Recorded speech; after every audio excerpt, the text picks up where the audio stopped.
Hello, and welcome to this week's episode of Politics in the Pulpit, a lectionary-based preaching resource designed to ask the provocative question of how politics could appear in our preaching this week.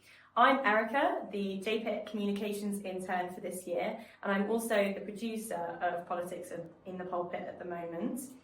This season of Advent that we are entering now is going to be comprised of various team members, JPIT and friends, hosting and speaking, contributing to our various Advent episodes from now until Christmas. So today I have with me Thomas Niblett and Clare-Young. Welcome to the podcast. I know you've both been on it before, but thank you so much for coming today. So Thomas is one of the JPIT interns for this year as well, with a responsibility for CAN, the Constituency Action Network, JPIT's project to build a network of churches engaging positively and purposefully with MPs. He's 22, graduated last year having studied a BA in social science and anthropology, and spent last year as a care assistant with L'Arche, a charity working with people with and without learning disabilities to live in caring Christian communities. He likes music festivals, falling down Wikipedia rabbit holes, and fighting for social justice. He worships at St Paul's, Egham Hythe in Surrey, and volunteers at the church youth group. And Alex, over there, is JPIT's campaigns and church engagement officer. He's a keen ecumenist and a URC minister. He's got a background in equity, diversity and inclusion, or EDI, and intersectional justice as a practitioner, minister and academic theologian. He's also a writer, crafter and musician, and relishes opportunities to be creative. We've got a very well-qualified panel today, I'd say. So, to kick things off, I'm going to ask the question that we always ask our guests, as you are well aware. Do you think that politics belongs in the pulpit? Thomas, if you want to go first. Sure. Well, we always sort of expect guests to say yes, don't we? And I think I would say yes. But again, politics with a capital P, perhaps not. Politics with a little p, thinking about the grassroots, thinking about the small changes in our communities. That's what the Constituency Action Network is quite focused on. And I think it is very difficult to preach authentically about the state of the world we're in, both locally and nationally and internationally, without some political engagement in there. That's what I'd say. Yeah, I think I completely agree. And I think, so a lot of the time people point to Jesus' actions as a reason that our preaching should be political, and I think that's totally valid and fair, and I completely agree with that. I actually think that there's nothing in Scripture that doesn't have political relevance. The whole of the Bible is political in some way, shape or form. So I think politics absolutely should and must be in the pulpit, because otherwise we're going to talk about Scripture in a way that misses out the context in which it was written and the kind of things that can mean for us today politically, because it was written in a political world and we live in a political world, and it's complex. Yeah, brilliant. I suppose we have the slight JPIT bias of obviously centering all our justice and peace work, but it's great to hear it articulated so well. So let's set the context first with the news today. This may be slightly out of date by the time you are listening to or watching this episode, but it's always useful to get a bit of background in terms of our conversation in relation to both the Bible readings and the current politics and the current situations in the world. So first of all, it definitely feels like we're heading towards Advent and Christmas because the temperature has dropped. Alex, you were saying earlier, apparently it's the coldest November temperatures since 2010, was it? So yeah, the snow weather warnings are really taking everyone by surprise and getting us into a bit more of the Christmas spirit. And then in global news, we have Trump has been apparently making a secret 28-point plan with Russia to end the Ukraine war. There's also a lot of speculation in headlines today around the autumn budget, which is due to come out next week on when we're recording, on the 26th of November, particularly regarding the two-child rule, which JPIT's been talking about a lot, trying to have removed, as well as topics like council tax, stamp duty and business security. But make sure to follow our Real series on Instagram and look out for our blog coming out by Paul for more on the autumn budget. And we also have recently had in church news, the Archbishop of York has spoken out quite powerfully about the situation in Palestine and described Israel as having committed genocidal acts in a speech on Tuesday. And I know Thomas and I were privileged enough to be there to hear the speech in person. So potentially some of these things will come up in our conversation today. So the lectionary readings are for the Sunday, the 30th of November, which is now the start of year A. Hooray, we've made it at the end of another year. And of course, that means it's Advent Sunday. So our readings are Isaiah 2, verses 1 to 5, Psalm 122, Romans 13, verses 11 to 14, and Matthew 24, verses 36 to 44. We also have some awareness days to potentially bear in mind in our conversation today. In particular, the 29th of November marks the International Day of Solidarity with Palestinian People. The 1st of December marks World AIDS Day, and the 2nd of December, the International Day for the Abolition of Slavery. So, with all of those things in mind, I know the world is very busy at the moment, so there's a lot to bear in mind. Let's have a look at the actual text. So, is there a passage that either of you would pick to preach from, or a theme across the lectionary text? Maybe Alex, if you start? Yeah, absolutely. So I was kind of thinking of themes, and for me there were two themes that stood out in the lectionary text. I don't know if I'd preach on just one of them or both of them. One was kind of time and tools, and for me that kind of came from the Matthew and the Romans that speak quite a lot about time and how time works with justice. And the other one was peace and justice, which there's a little bit about in the Romans too, but particularly in Isaiah and the Psalms. Year A Advent lectionary is pretty good for justice and peace. There's quite a lot you could go into. Yeah, I'd agree with those themes. I think it feels particularly prophetic to have Psalm 122 in there, thinking about Jerusalem, as we have reflected this week on Tuesday. And Erica did have the privilege to listen to the Archbishop of York's experience in the West Bank, and it feels to me bringing the spiritual quite practically into the material, especially as we look to Christmas.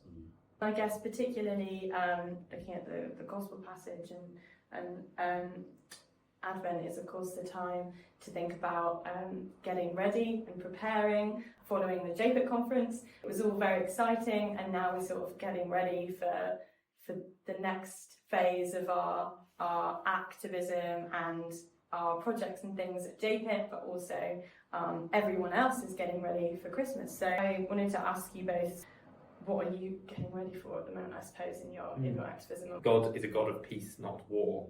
So God is peaceful with us, and I think God is gentle and encouraging.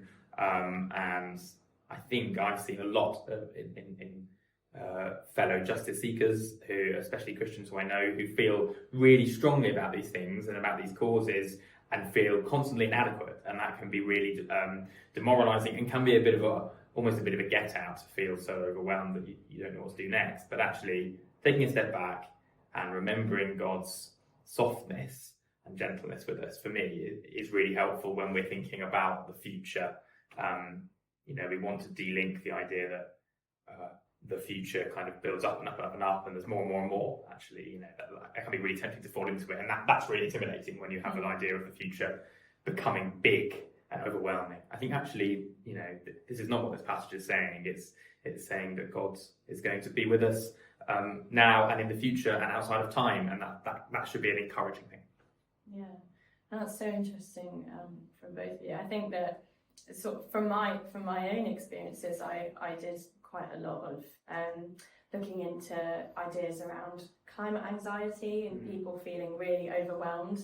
And I think there are some interesting parallels there with kind of people feeling really overwhelmed in their activism, and then also kind of the Christian rhetoric around the end of the world sometimes, and how actually it's really difficult to balance if you're involved in justice work or activist work, the kind of, oh, we're thinking about the future, but we're also not trying to make ourselves really, really scared and then shut down and not do anything, but actually it's kind of doing that work, and I think it says in the Matthew reading, like keeping awake and staying sort of strong in your faith, and yeah, being motivated towards it rather than finding it really overwhelming. But it's definitely a really hard one to grapple with, I think. Moving on to the Romans then a bit more, I was also sort of grappling with, I don't know about you both, but the tensions between authority and the manipulation of authority potentially, and I just wondered in terms of dynamics of power and justice, what you thought about from that reading particularly. Yeah, I think it makes me think a little bit of the phrase armour of light is mentioned, put on the armour of light, and makes me think about what does that look like for each person, and kind of the behaviour that's described by Paul.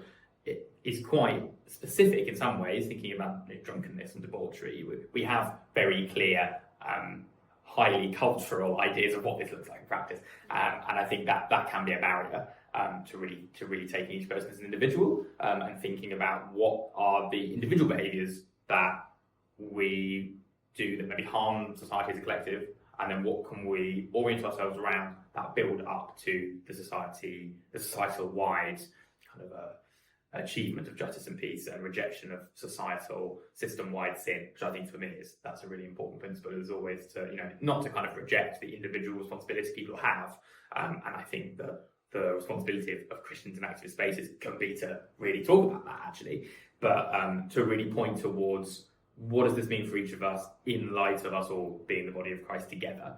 I also think it makes me think that being a hypocrite is like the most damning thing you could be in our society.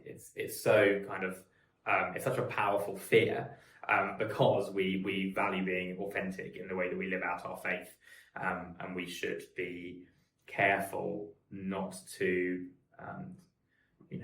remove the stone from your own eye before judging someone else. So being appropriate in the way that we see each other's behaviour, and as I said before, be gentle with each other as God is gentle to us. I think that you have to come from that place, and that's how I interpret the passage. Yeah, and I think it's really pointing out systemic injustice in some quite interesting ways as well. So it points to the role of society structures really to influence behaviour, and our role to influence society structures. So I found this really interesting on the it says towards the end of the passage, you know what time it is now, it's time to wake up from sleep, and that following the kind of pay to them what's due to them, taxes to those who they're due to, revenue to those who they're due to, respect to those who they're due to, honour to those who they're due to, and that can be heard as like, oh yeah, well you just all have to pay our taxes and be good people. But it can also be heard to, well, are they due? When's the time when taxes aren't fair? When's the time when revenue isn't just? When's the time when actually it's not right to respect a certain authority figure? When is kind of dishonourable behaviour something that we need to call out in how people act? And so I found that kind of now is the time quite compelling in that, because I think there are areas of our political and societal life now where maybe it is the time to start saying, well, actually, no, that's not a just way to deal with money, or actually we can be respectful when we're all being truthful, or to maybe think about where some of those lines are, and where it's right to call out systems in particular, rather than individuals, when those systems are not necessarily worthy of as much honour or respect. if they're perpetrating injustice. Well, not as much honour and respect as we deserve to one another as individuals. Certainly. Well, yeah, exactly. absolutely. I think respect people, take care with systems. You know? Yes. That definitely resonated with how I interpreted it in terms of the kind of the contradictions between like what is due and like how, like who decides that, and kind of particularly in the current context of debating like how people should be taxed. I mean, there's a lot of campaigns at the moment, like the Make Them Pay coalition, really pushing for wealth taxes in the autumn budget, and then you've also got people, obviously hundreds of people being arrested for Palestine Action being criminalised as a terrorist organisation, and kind of that idea of like when is sort of non-violent direct action acceptable to challenge these things. And yeah, it's making me think a lot about the potential tax on mobility vehicles that might be coming in the budget. I'm a full-time wheelchair user. I don't know if you can see that on the video or not, but it would potentially for me mean that I couldn't afford to have a mobility car, and if it means that for me, then for people with less privilege, for me even more so, and would likely actually potentially lead to collapse of the automotive industry as a whole, to tax mobility cars. So it's really an interesting example of a tax that both is unjust and would have no purpose. So lots of us are hoping it won't happen for that reason. But at the same time, you know, it's quite easy for me to say there's no good reason to respect that tax if it happened. And then I think it's so challenging having, after the sort of the more legal obligations in the passage, like references to the Ten Commandments and things, that it's then love is the fulfilling of the law, and it's like when sometimes it's so difficult to see love in fulfilling of some laws, or when laws are unjust, and yeah, it's a very difficult one, but I think very meaningful for conversations around how we do our activism and justice work.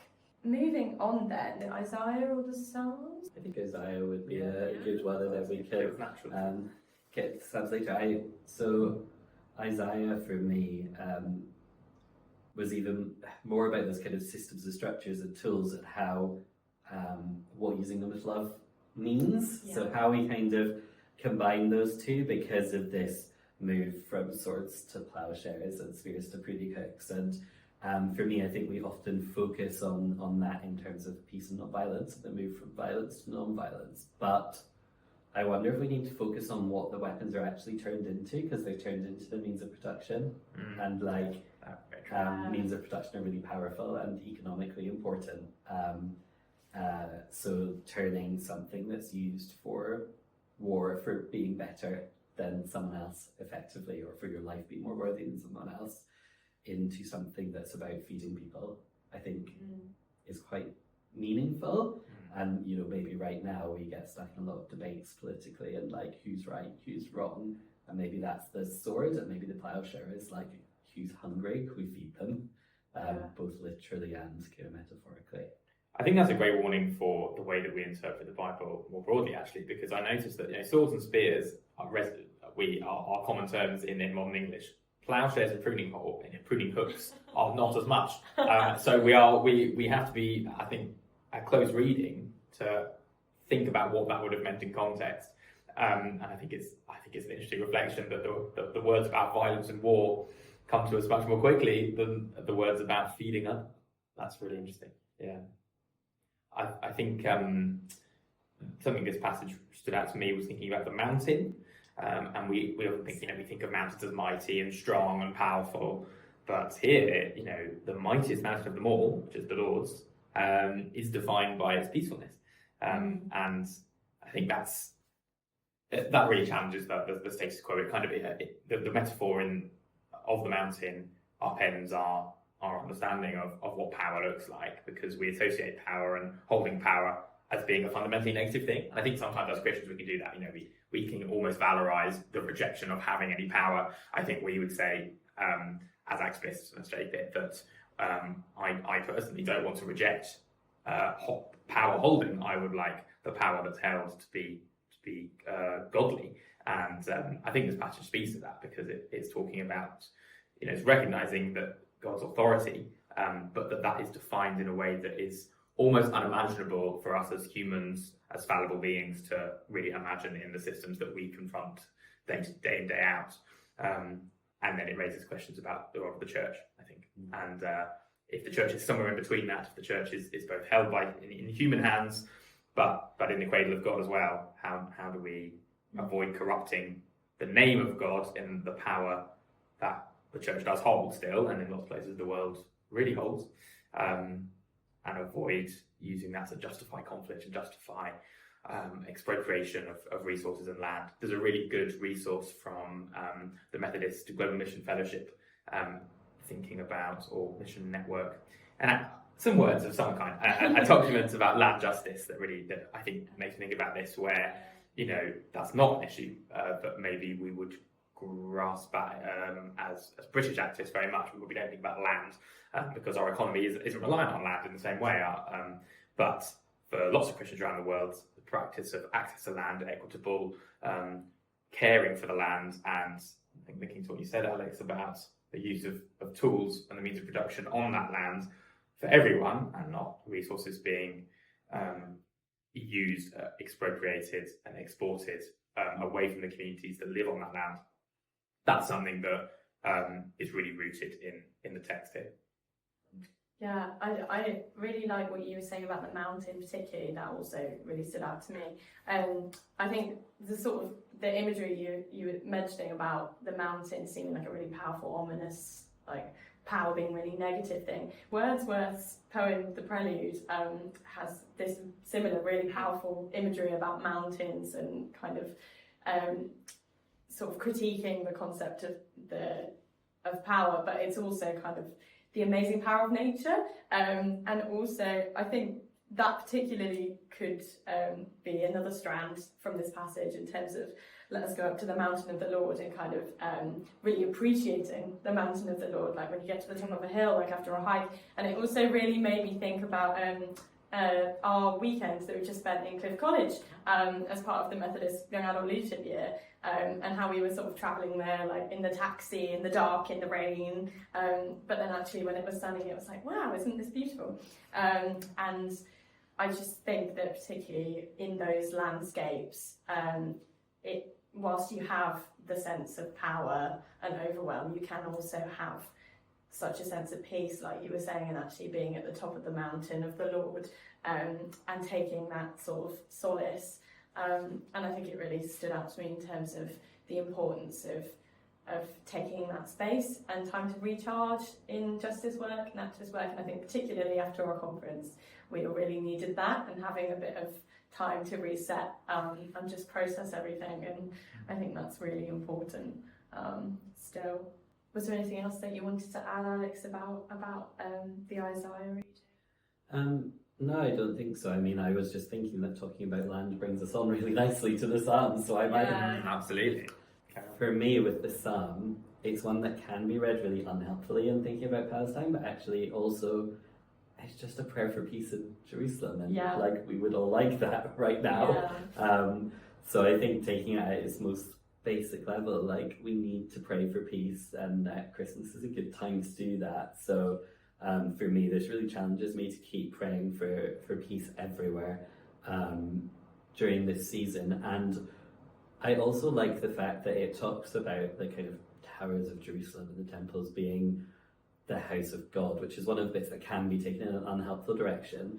But then there's this phrase, for the sake of my relatives and my friends, I will say, peace be within you. And it made me think about how, in particular in the Gospels and the letters, we have this sense of actually the house of God being us, and that like we house something of God in our flesh. And if you want to take it back to the Hebrew scriptures, you can take it back to God breathing life into us, and that breath is like more than just breath, it's like an energy or source of being. And I just wonder if there's something here about peace in lands and in buildings, and the type of peace that we find really difficult to talk about, actually starts with our behaviour, and it's really easy to say those people over there are fighting and they should stop it. And I think that's often what our prayers end up being a bit like, and sometimes what our activism ends up being a bit like as well.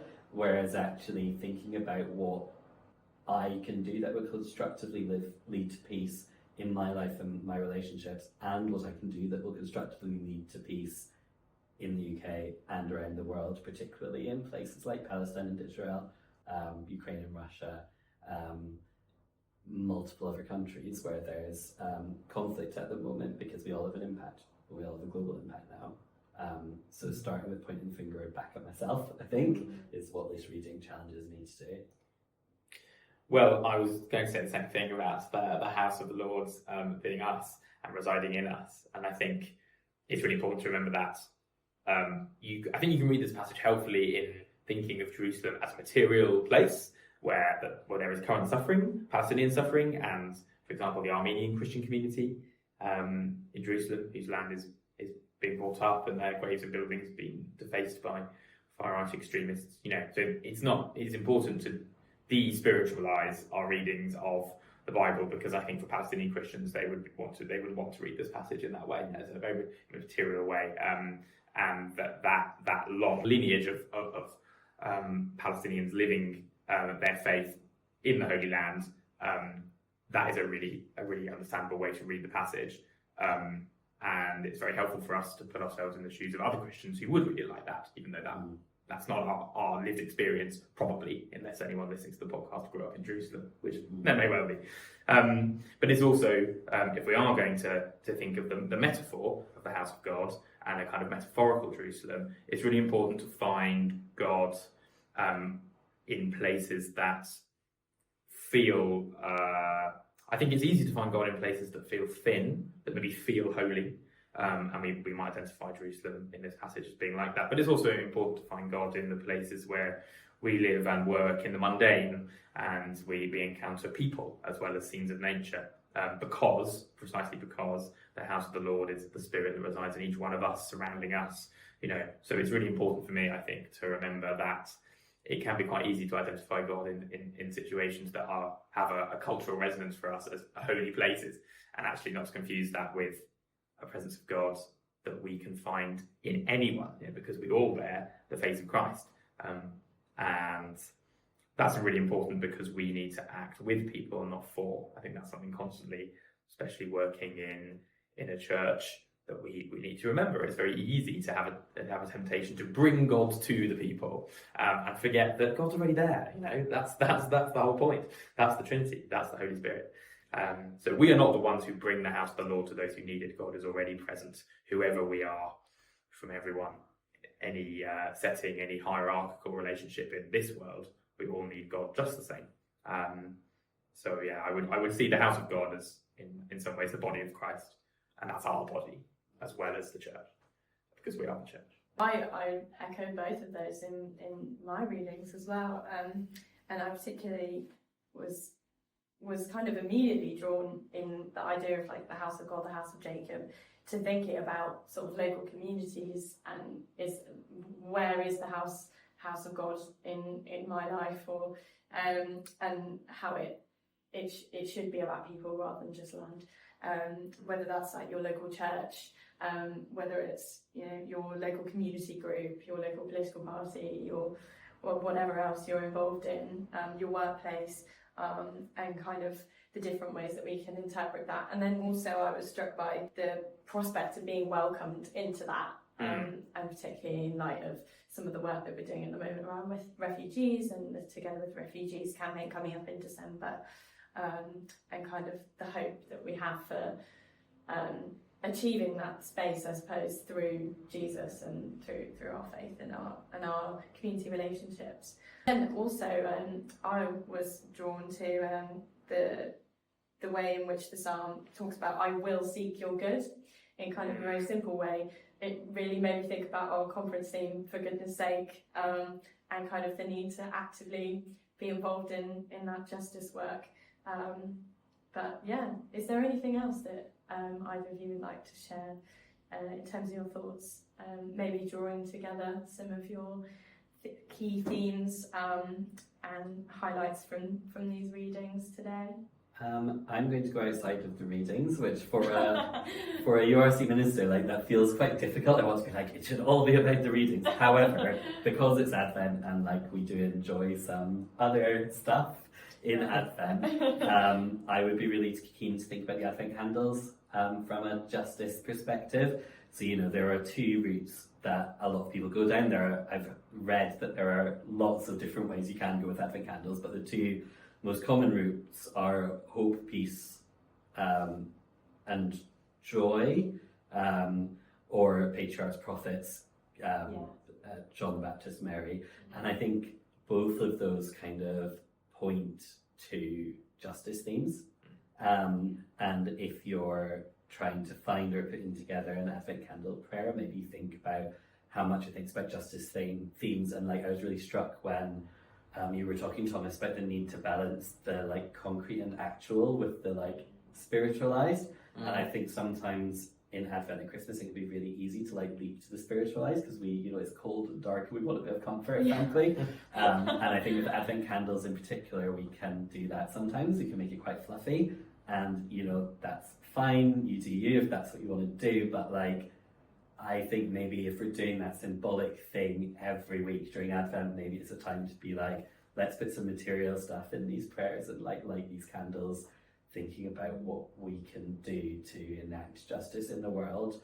And that I would, like, for me, just to see wise with the Advent candles, if I was doing the Hope, Peace, Joy, Love one, then I would probably think internally about like, what can we do to bring justice about in the world? And if I was doing the patriarchs, prophets, John the Baptist, Mary one, it's maybe like, how can we learn from each other and from our ancestors in bringing about justice, including learning from people who are different than us. Those would be the sorts of angles I might go down in trying to frame an Advent candle prayer around justice. Mm-hmm. Yeah. I think that makes me think when you talked about the material and the spiritual and kind of how we see both in the Bible. All of these readings can have very heavily almost sort of very present material readings that might be quite useful. You know, we could literally think about debauchery and for someone's personal definition of what that might mean in their life that is preventing them from seeking justice and loving their fellow neighbour. And same with the idea of a mountain and the idea of, you know, these are really physical things, and they're things that stand the test of time because we still resonate with those metaphors, with those material things. But then we also can use the metaphor that we draw from the passages in really productive ways as well. So I think it's about thinking about when we approach the Bible to use carefully and really discern when is it appropriate and who is it appropriate contextually for, to see this in quite a literal way, or very, you know, in a way that doesn't require kind of quite a lot of fluffiness. I like the word fluffiness that you used, Alex, to kind of interpret it in a way that makes sense to us in our context, but actually to be quite present with it and just quite bare and leave it there. And then also acknowledge that sometimes to contextualize in a way that requires quite a lot of theological work, it is really beneficial as well. So, and not to be afraid of doing either of those approaches, when I think they can be set as a binary, and actually we can do both. Yeah. Wow. Thank you so much, both of you, for capturing some of that complexity in the readings, but also, sort of taking our traditional notions of Advent being just getting ready for Christmas a bit further and thinking about politics and justice. Thank you so much, Thomas, and thank you so much, Alex, for being our guests and team members on this of our first special episodes. Thank you so much to everyone for listening or watching. I really hope this episode helps you in your preaching prep. If you enjoyed this episode, please make sure to leave us a review wherever you listen to your podcasts, and share this episode with your friends so they can also get some of our team's great advice and insights. We also have online spaces for further engagement and discussion about faith and politics on our social media platforms. Today I'm going to leave you with something that builds particularly on what Alex was saying at the end. I found a poem written by Jan Such-Pickard from the Iona community called Carrying a Candle. And the Iona community are actually working on some actions this Advent for justice and peace with common concern networks. So make sure to have a look at their work as well. but I will just read that for you now. Carrying a candle from one little place of shelter to another is an act of love. To move through the huge and hungry darkness, step by step, against the invisible wind that blows forever around the world, carrying a candle is an act of foolhardy hope. Surely it will be blown out. The wind is contemptuous. The darkness cannot comprehend it. How much light can this tiny flame shed on all the great issues of the day? It is as helpless as a newborn child. Look how the human hand that cradles it has become translucent, fragile and beautiful, foolish and loving, step by step. The wind is stronger than this hand, and the darkness infinite around this tiny here and now flame that wavers but keeps burning, carried with such care through an uncaring world, from one little place of shelter to another, an act of love. The light shines in the darkness, and the darkness can never put it out.